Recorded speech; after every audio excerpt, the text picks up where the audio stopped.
Welcome all. From one variable, now we'll move to two variables. If you see here, we have two variables x and y. X can take values 1, 2, 3, either 1 or 2 or 3. Y can take values either 1 or 2 or 3 or 4. These are the four choices. So when x is equal to 1 and y is equal to 1, the probability is 0.10. When x is 2 and y 1, then it's 0.10. When x is 3 and y 1, then it's 0.05. So total probability of the first row is 0.25. If you come to the second row, when x takes 1, y takes 2, it's 0.1. When x takes 2, y takes 2, it's 0.10 that way. So there are 4 rows here, 3 columns. And total probability is 1. Total probability, when I say if you sum up all the probabilities, the probability is 1. If you add row wise, you will get 0.25, 0.30, 0.25, 0.20. If you sum up all the probabilities, then you get 1. If you add all the elements from the first column, you get 0.60. If you add all the elements, all the entries from the second column, you get 0.30. Then the third one, you will get 0.10. If you sum up these probabilities, then also you will get 1. So the total probability is 1 anyway. If x can take values 1 and 2, then we say what are the probabilities that x will take 1 and 2. So what is the total probability here? 1, right? Suppose this guy wants to pursue exam from IFOA, Institute and Faculty of Actuaries. Normally students from India, they start as a non-member. You know the concept of non-member? So as a non-member, one is allowed to take either CS1 or CM1, right? They will not allow to appear a paper like CB1 or CB2. This one or this one, okay? So if you can say x is the random variable and CS1 x is equal to CS1, I can write probability that x is CS1, probability that x is equal to CM1. We use numbers here. Suppose 1 is CS1 and 2 is CM1. Okay. What is the probability that one will choose CS1 and what is the probability that one will use CM1? Sorry, one will choose CM1. 50-50, is it? But it's not 50-50. If you see the students they are pursuing from India, it's not 50-50. I mean, it's a choice, right? Yeah. Why 50-50? It's not like tossing a coin, random chance. There are 14 students in the batch. I'm not sure how many will go for CM1 and how many will go for CS1. I know they will ask me doubts. Who can pursue CM1, who can pursue CS1 and what are the differences, how one can excel in one particular paper. So it's not like 50-50, right? It's not like I will say them, okay, you toss a coin, if head comes, you take that. If I want to forecast, definitely before the class 6 p.m., now I want to know. So according to me, what I think is, maybe now I'm thinking, out of 14, 10 will go for CM1 and 4 will go for CS1. So if someone will ask me the chances, one guy, suppose I will ask one guy, what is the probability that he will go for CM1? This is very high, 10 upon 14. Yeah. And 4 upon 14 will be, so this will be like this, 4 upon 14, 10 upon 14. So this is a complete probability distribution. Remember, we don't use these letters, so you can replace this by 1 and this by 2.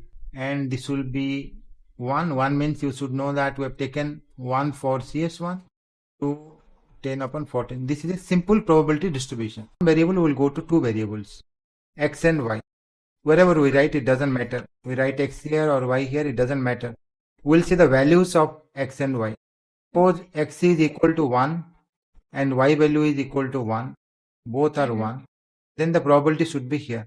When y is equal to 2 and y is equal to 3, we have values. And x is 1 here, x is 2 here. This is a joint distribution. So when x takes 1 and y takes 1, the probability will write here. Suppose I start writing 20, 10 here 30, 30, 60 here, 65, 80, 20. Total probability is 1. So if you sum up these probabilities, this will be 60. This is 40.40. Total probability is 1. Okay. Yeah. Right from this side, this total is 25, this total is 35, this is 40. This is also 1, right? If you add from this side, it's 1. If you add from this side, it's 1. So how you can write this probability? This is probability x is equal to 1 and y is equal to 1. X is equal to 1, y is equal to 1. Both we have to write. That will be 0.20. If you want to finish, or you can say complete y before going to the next value of x, you can write this way: x1, y2, x1, y3. So what are these? Yeah, this is what I have written here. Okay, 60. Similarly, 3 more will write for x2. Probability x2 with y1. X That is equal to 2. 0.20. Yeah, this total is 0.40. 0.4. Okay. The total probability is 1. Okay. Okay. So in mathematical notation, we write this way: double summation, probability x is equal to x, y is equal to y, that should be equal to 1. X values here, whatever, I can write here x1 to 2, y values whatever, y1 to 3 here. This total probability is 1. If you consider two random variables x and y, sum of all probabilities should be equal to 1. This is the property. If you want to see, if I expand this, okay, Yeah. then how it will look like. I will keep this one fixed and I will change this. I will put y1, then y2, y3. Okay, I will keep x constant. Yeah. Y1, then x constant, y2, then x constant, y3. This total is 1. Then x we have not changed here. We will change. We will write first x1, then we will write x2. When you write x1 here, okay, see what I am doing here is only writing x first 1 here. If you check, see, I wrote x1 here and then x2 here. First value, then the second value, 2 here. And in this expression, I didn't change the x. I only here I changed y. Okay. I read it wrong. That's why you must problem. You must y is equal to y. Okay. X is equal to, okay, this one. Yes. So here x1 with all y bearing. This is what we got in the first row. This one we got in the second row. Okay. Now, if you want, if both are constant, you can change the summation also. Here you bring y. This will also be 1. That means what you can do is, you instead of adding row wise, you can add column wise. Okay. Okay. So probability x1 y1, this one, plus probability x2 y1. That way you find, then also you will get 1. See, I'll share with you the other one.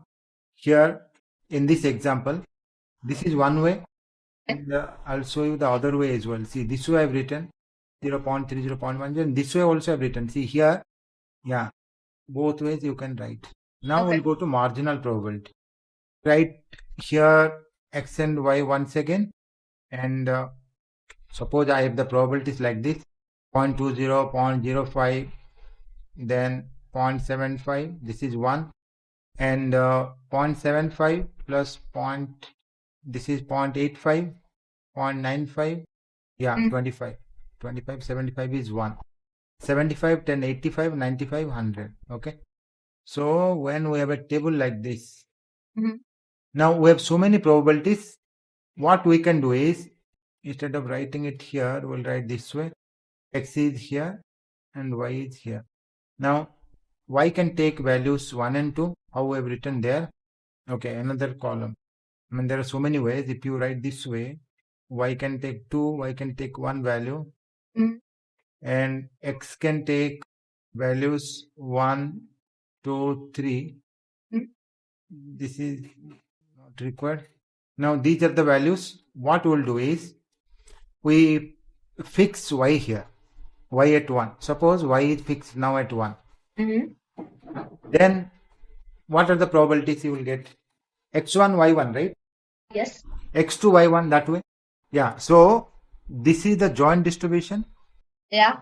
From here, we'll find the marginal distribution of x and marginal distribution of y. There will be no x here. Yeah, marginal distribution. And we'll get marginal distribution of y. This is called total distribution or joint distribution. Okay. Of x and y. This is joint distribution of x and y.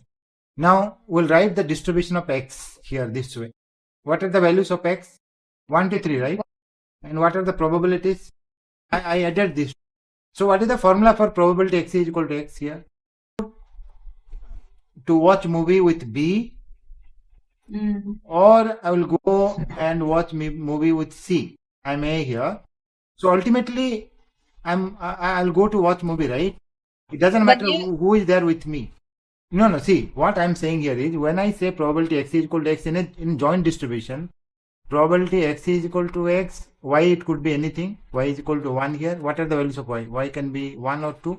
Yeah. Plus probability x is equal to x, y is equal to 2. Yeah. That's what I want to say.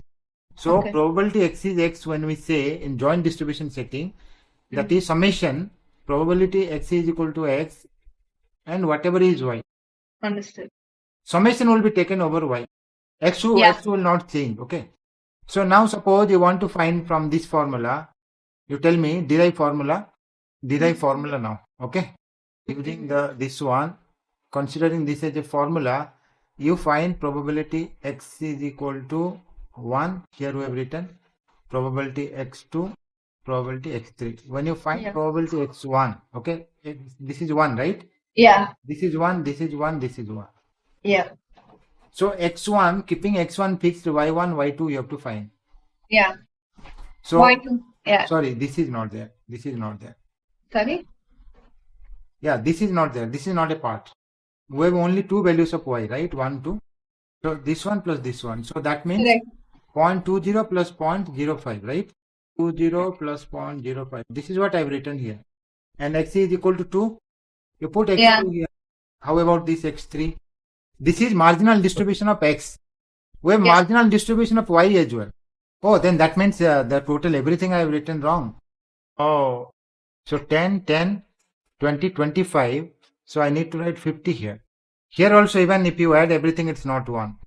So this is 0.25, right? 0.75. Yeah. And here, this way, there are 3 probabilities. This way, there are 2 probabilities. So why like this? Okay, you are saying x is a variable, x takes only 2 values, right? Sorry, y takes only 2 values, whereas x takes 3 values, right? Okay, you give one example where there are 2 variables. Basing on 2 variables only, we'll be able to find the probability. Now, we'll go here. We started from here, then these things are there. And see, marginal distribution also we found. I'll share you this one, okay? And these are the values. Now we'll go to continuous one. This is the question. Suppose I give probability x is equal to x, y is equal to y this way. Find the value of k. How can you find? You can write this, right? This should be 1. That means double summation means sum of all the probability should be 1. Okay. Here integration should be 1. Now we discuss this one, how to double integrate, right? So if you do the inner part, there you have to keep, if you write dy x constant and integrate with respect to y, then with respect to x, that will be 0 to 2 anyway. You will not be able to know. But remember, this integration normally nothing is there, means that is for x, and this inner one will be for y. So you integrate this with respect to y, keeping x constant. Okay. Yeah. Keeping x constant. Whatever way you want, you can do if both limits are constant. If a variable will come in limits, then you should be careful. Yeah, c will come out. You just keep c, right? And integrate x plus 3y with respect to y. Normally, if you remember, we have done this way. What we can do is, instead of writing all integrations, let's not worry about all these. We'll just write this way. We integrate x plus 3y d. What is the integration of x? X as a constant. X is constant, like 5. Then 3y square divided by 2. Y limits 0 to 2. So it's 2y plus y square. We'll replace y by 2. Okay. Yeah. Then 6, right? Yes. Now we'll put here 0 to 2. The outer one will write. In the inner one, we'll write c, and x plus 3y dy we got already. This value 2x plus 6. This should be equal to 1. We'll solve this one. Is it 1 upon 16? Yeah. Okay. So this way you can find the value of c. Once you know c, you have to find the probability that x is less than 1 and y is greater than 0.5. It should be less than 1 or more than 1. Probability should be less than 1 or more than 1. Less than 1, right? Okay, so how can you find the probability here? You just replace, see, x less than 1 means it will go only up to 1. Shall I replace this 1 here? Okay, and y left, it's cut from the lower side actually, 0.5. It will start from 0.5. So 0.5 to 2, that's all. And it will not be 1 here. We have to evaluate this. And C value we know 1 upon 16. You already integrated this, right? I didn't get you. Now we have to put half here. See, this one you can do, okay? You didn't get this. Okay, I have taken 0.5 as half. 3 by 8 here. 6 minus 3 by 8. Yeah, 0 to 1 you have to do. That's all. Okay, 1 upon 16. Now, this is a constant. X integration x square upon 2. And this is a constant. 1 integration x, okay? You put 1 here. 1 upon 2, that is 3 upon 4. You put 1 here, 45 upon 8. That's all. Okay. Continuous random variables are independent. There is a definition. If probability x is equal to x, y is equal to y, that is product of probability x is equal to x and y is equal to y. Yeah. That means, suppose this is one example. 1 upon 7, 2 upon 7. If you add everything, total will be 1. We found the separate distributions, the marginals. And product of marginals, this is the definition. If you multiply these two, you have to get these probabilities. That means mathematically, when x is 1, y is 1, this is 1 upon 7, that is left hand side, right? Better I will show here. Okay. If you can replace x by 1, y by 1, individual probabilities are 3 by 7, 2 by 7, right? When you multiply these two in the right hand side, in the left hand side, you should get 1 by 7. So we are not getting 1 by 7, right? We are getting 3 into 2, 6 upon 7 into 7, 49. That is not 1 by 7. So this is not satisfied. So when all are satisfied, for all values of x and y, probability x is equal to x, y is equal to y will be this, then they will be independent. So in this case, this is the example where joint is not equal to the product of marginal. So they are not independent, okay? But in case of continuous one, it will be a bit difficult because you have to find the marginals. When we didn't do the marginals here, we'll do now. How to find the marginals in case of continuous distributions.